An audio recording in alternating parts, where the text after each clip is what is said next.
నమస్తే, this is శౌర్య. బెంగాల్ ఎన్నికల బరిలోని BJP సత్తా చాటిందని అనుకోవచ్చు. ఎందుకంటే మమత ఇప్పుడు తనకున్న బంగ్లాను కూడా ఖాళీ చేసి వెళ్ళారు అని. సో ఇన్నాళ్ళ మమత ఇలాఖ ఇప్పుడు ఖాళీ చేయాల్సి వచ్చిందా? సో దీనికి సంబంధించి ఒకసారి డీటెయిల్ గా మాట్లాడదాం. అసలు ఎలక్షన్స్ రిజల్ట్స్ ఎట్లా ఉన్నాయి, అలాగే ఇప్పుడు మమత పరిస్థితి ఏంటి, ఇక బీజేపీ ముందుకు ఎలాంటి అడుగులు వేసే ఛాన్స్ ఉంది. సో ఇవన్నీ మాట్లాడదాం. మనతో పాటు సీనియర్ జర్నలిస్ట్ దాము బాలాజీ గారు. సార్ నమస్తే సార్. సార్ నిజంగానే ఈ ఎలక్షన్స్ మాత్రం చాలా పోటాపోటీగా హోరాహోరీగా ఉన్నాయి. సో బీజేపీ నిజంగానే ఈసారి సత్తా చాటిందని అనుకోవచ్చా బెంగాల్లోని? ఎందుకంటే బెంగాల్ మాదే అనే నినాదం వినిపించింది. సో మమతని ఎట్లా మనం అనాలిసిస్ చేయొచ్చు? ఇప్పుడు మమత స్టెప్ ఎట్లా ఉండదు? ఆల్రెడీ మమత ఓడిపోయినట్టు ఆమె అంగీకరించిందని, బంగ్లా కూడా వదిలేసిందని వార్తలు వైరల్ అవుతున్నాయి. బట్ ఆమె మమతా బెనర్జీ ఎలాంటిదంటే చివరి రక్త బుట్టు వరకు పోరాడతాం అంటారు, కవిత్వం రాస్తారు కదా, ఆ టైపు లేడీ ఆమె. అంత ఈజీగా ఆమె సరెండర్ అవ్వదు. అందుకని నేను భవానీపురంలో అంటే ఆమె నియోజకవర్గం కాపలా కాస్తాను అని చెప్తుంది. ఎందుకంటే ఇప్పుడు అన్నీ కూడా ఈ బాక్సుల్లో ఉన్నాయి కాబట్టి వీటిని ఏమన్నా మ్యానిపులేట్ చేస్తారేమని 24 గంటలు స్ట్రాంగ్ రూమ్స్ దగ్గర ఉండమని తన కార్యకర్తలను కూడా ఆమె పురమాయించింది. ఎందుకంటే ఇది హోరాహోరీ పోరాటం. చాలా వరకు ఎగ్జిట్ పోల్స్ బీజేపీనే గెలుస్తుందని చెప్తున్నారు. దీనికి ప్రధాన కారణం ఏంటంటే బీజేపీ ఈ 2021 తర్వాత బలపడింది. 2011 నుంచి కూడా టీఎంసీ బలంగా ఉంది అక్కడ. ఇప్పుడు బీజేపీ వాళ్ళకి అది కొరకరాని కొయ్యిలాగా అయిపోయింది బెంగాల్. పైగా అది బంగ్లాదేశ్ పక్కనే ఉంటుంది, బార్డర్ ఉంటుంది కాబట్టి ఎక్కువగా అక్కడ నుంచి ఇక్కడికి చాలా మంది మైగ్రేషన్ వచ్చి వాళ్ళ ఓట్లంతా ఉన్నాయని చెప్పి ఇవన్నీ చేశారు. మేజర్గా ఎస్ఐఆర్ అంటారు కదా, స్పెషల్ ఇంటెన్సివ్ రివిజన్ అనే పేరుతో 90 లక్షల ఓట్లు తొలగించారు వెస్ట్ బెంగాల్లో. 90 లక్షలు అంటే మొత్తం ఓట్లు 7,60,00,000 ఉంటాయి. అందులో 90 లక్షలు అంటే 12%. అంటే ఒక రాష్ట్రంలో 12% ఓట్లు తొలగించడం అనేది దేశంలోనే ఫస్ట్ టైం అని చెప్పచ్చు. సో ఇది అంటే మోడీ ప్రభుత్వం ఈసీని తన కంట్రోల్లో పెట్టుకొని, ఎందుకంటే ఈసీ ఈ ఎలక్షన్ కమిషనర్ని అంతకుముందు సెలక్షన్ ప్రాసెస్లో సుప్రీంకోర్టు న్యాయమూర్తి ఉండేవాళ్ళు. కానీ మోడీ ప్రభుత్వం వచ్చినాక చట్టం చేసి సుప్రీంకోర్టు న్యాయమూర్తిని తీసేసి ముగ్గురుతో కూడిన కమిటీ ఎన్నుకుంటుంది. ఆ ముగ్గురు ఎవరు? ఒకరేమో మోడీ, ఇంకొకరేమో కేబినెట్ మినిస్టరు, ఇంకొకరేమో ప్రతిపక్ష నాయకుడు. మెజార్టీ ఇద్దరే కదా. ఫైనల్ గా మోడీ అనుకున్న వ్యక్తే అక్కడ ఉంటాడు. సో మోడీ కంట్రోల్లో ఉన్నవాడే ఈసీలో ఉంటాడు. మిగతా ఇద్దరు కూడా అంతే, ఈసీలో ముగ్గురు ఉంటే. సో అలాగా ఈసీని తన కంట్రోల్లో పెట్టుకొని ఇష్టం వచ్చినట్టు ఓట్లని తారుమారు చేసి గెలవడం అనేది మోడీ చేస్తున్నాడు. గత ఎప్పటి నుంచో ఇదే జరుగుతుంది. రాహుల్ గాంధీ బెంగళూరులో ఒక నియోజకవర్గాన్ని తీసుకొని మోడల్గా చూపించాడు కూడా డీటెయిల్గా. ఇప్పుడు వెస్ట్ బెంగాల్లో కూడా అదే జరిగిందని దేశవ్యాప్తంగా గగ్గోలు చేస్తున్నారు. సుప్రీంకోర్టులో కేసు ఉంది.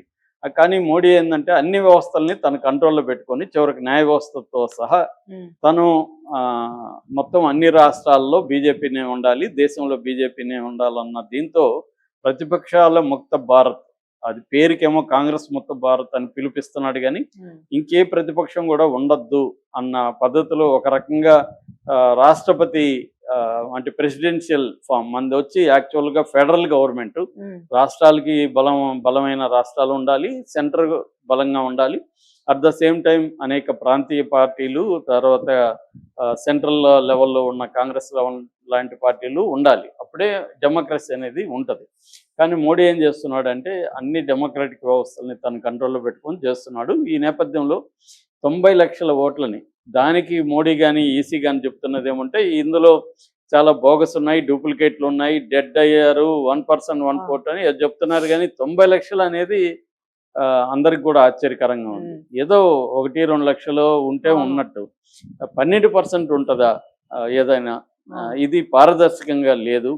క్లియర్గా అక్కడే మ్యానిపులేట్ చేసి ఇదంతా కూడా ఏంటంటే ఎక్కువగా ముస్లిం ఓట్లను టార్గెట్ చేశారు. ఈ 90 లక్షలు ఎక్కువగా ముస్లిం ఓట్లు ఉన్నారు. ప్లస్ తృణమూల్ కాంగ్రెస్కి ఎక్కడెక్కడ స్ట్రాంగ్ బెల్ట్లు ఉంటాయో అక్కడ తీసేశారు. అంటే క్లియర్గా తృణమూల్ కాంగ్రెస్కి పడే 90 లక్షల ఓట్లని పీకేసినట్టుగా అర్థమవుతుంది. పీకేసి మిగతా వాళ్ళని తన కంట్రోల్లో ఉన్న, తన స్ట్రాంగ్ హోల్డ్లో ఉన్న ఓట్లని అలాగే ఉంచారు. అందుకనే ఇప్పుడు అదొకటి. రెండోది ఇక్కడ రిగ్గింగ్ కూడా జరిగిందని చెప్తున్నారు. 94% ఓటింగ్ శాతం పడడం కూడా ఆశ్చర్యకరంగా ఉందని చెప్తున్నారు. సో ఏదేమైనా అందుకనే బీజేపీ ఒకవేళ గెలిచినా కూడా ఇటువంటి మ్యానిపులేషన్ ద్వారానే అక్కడ బీజేపీ గెలిచినట్టుగా మనం అర్థం చేసుకోవాలి. కానీ చెప్పలేము. ఇప్పటికి కూడా ఆమె మాకు 226 వస్తాయని చెప్తుంది. మొత్తం 294 సీట్లు ఉన్నాయి. అందులో 148 మ్యాజిక్ ఫిగర్. మరి బీజేపీ వస్తుందా లేదా అనేది మనం చూడాలి. కానీ మొత్తంగా ఏంటంటే ఆమె అడుగుతున్నది ఏమంటే ఇక్కడ ఏవేవి చెప్తాను, మొన్న బీహార్లో ఎందుకు ఇలా చేయలేదు? బీహార్లో కూడా పెద్ద స్టేట్ అది. మరి బీహార్లో కూడా 90 లక్షల మంది తీయాలి కదా మీరు, ఈ లెక్కన చెప్తే అక్కడెందుకు తీయలేదు, ఇక్కడెందుకు తీశారనేది ఆమె అడుగుతుంది. దేశవ్యాప్తంగా దీని మీద మేధావులు కానీ ప్రజాస్వామ్యవాదులు కానీ చాలా గట్టిగా ఈ ఎస్ఐఆర్ అనేదే ఈ ప్లాన్ అండి. ప్రతిపక్షాలకి స్ట్రాంగ్గా ఏ సమూహాలు ఓట్లేస్తాయి, ఏ ప్రాంతాల్లో స్ట్రాంగ్ ఉంటుంది, ఆ ప్రాంతాల్లో ఎస్ఐఆర్ అని చెప్పేసి ఓట్లని తీసేయడం ద్వారా తమ ప్రతిపక్షాలకు పడే ఓట్లని తగ్గించాడు. ఇక్కడ ఏంటంటే మనకి ఓట్లు అనేది సీట్లే ఇంపార్టెంట్. ఇప్పుడు జగన్ ఉన్నాడు, 40% ఓట్లు వచ్చాయి. ఇక్కడ కేసీఆర్ ఉన్నాడు, 39% వచ్చాయి. కేసీఆర్కి కాంగ్రెస్ మధ్య 1.7, 1.8% మాత్రమే తేడా. కానీ సీట్లలో ఎంత తేడా ఉంది? జగన్కి 40% వచ్చినా సీట్లు వచ్చేసరికి 11 సీట్లు ఎలా వచ్చాయి అంటే ఇక్కడ పర్సెంటేజ్ మనకి ఎంతమంది సపోర్ట్ చేస్తున్నారని కాకుండా మ్యానిపులేషన్స్లో సీట్లని ఎలా తెచ్చుకోవాలి అనేది ఒక ప్లాన్ చేసుకొని ఎక్కడెక్కడైతే మెజారిటీ వచ్చే అవకాశం ఉందో అక్కడ కొద్దిగా కట్ చేసుకుంటా వెళ్తే నీకు మెజారిటీ అనేది తగ్గిపోతుంది. ఓట్లేమో నీకు పడతాయి, 40% పడినా కూడా నీకు సీట్లు రావు. దీన్ని మ్యానిపులేట్ చేసే ఒక మెకానిజాన్ని డెవలప్ చేసి మోడీ అన్ని స్టేట్లలో కూడా ఇది చేసుకుంటా వెళ్తున్నారు 1 by 1. సో ఇప్పుడు ఓడిపోయించాడు. వీళ్ళ లాజిక్ ఏంటి? మోడీని మరి అట్లయితే తెలంగాణలో ఎందుకు చేయలేదు, లేకపోతే తమిళనాడులో ఎందుకు చేయలేదు? వాళ్ళకి అవి కూడా చేస్తారు. మొత్తం ఒకేసారి చేస్తే ఇబ్బంది కాబట్టి వరుసగా చేసుకుంటా జాగ్రత్తగా ప్లాన్డ్గా వెళ్తున్నారు. సో అందువల్ల ఇప్పుడు ఆంధ్రాలో ఎందుకు చేయరంటే వాళ్ళకి ఎవడొచ్చినా మనకే సపోర్ట్ చేస్తారు కాబట్టి అటు చేయాల్సిన అవసరం లేదు.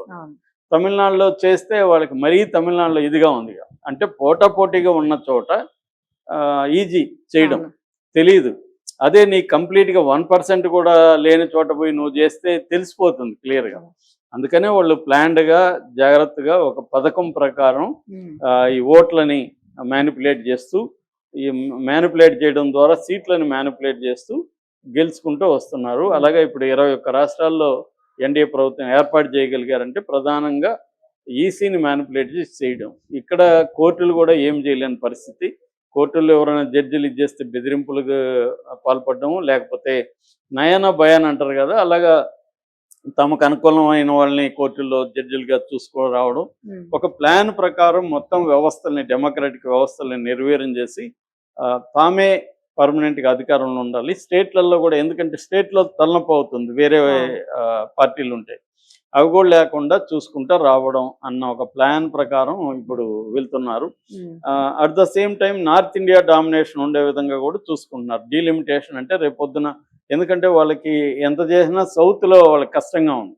అందుకని సౌత్ని తగ్గించేసి, రిప్రజెంటేషన్ తగ్గించేసి నార్త్ని పెంచుకుంటే మనకి ఇబ్బంది ఉండదు. సౌత్లో రేపు ఏం వచ్చినా ఇబ్బంది ఉండదు. ఎందుకంటే సౌత్ ఇండియాలో ఇంత భక్తి, ఇంత మూఢత్వం అనేది లేదు నార్త్ ఇండియాతో పోలిస్తే. రెండోది డెవలప్మెంట్ అంతా సౌత్ ఇండియాలోనే ఉంది, నార్త్ ఇండియాలో లేదు.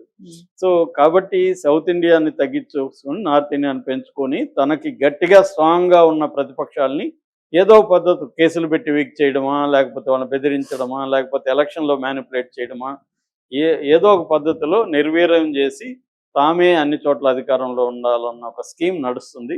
ఇప్పుడు వెస్ట్ బెంగాల్లో కూడా అదే జరుగుతుంది. Thank you.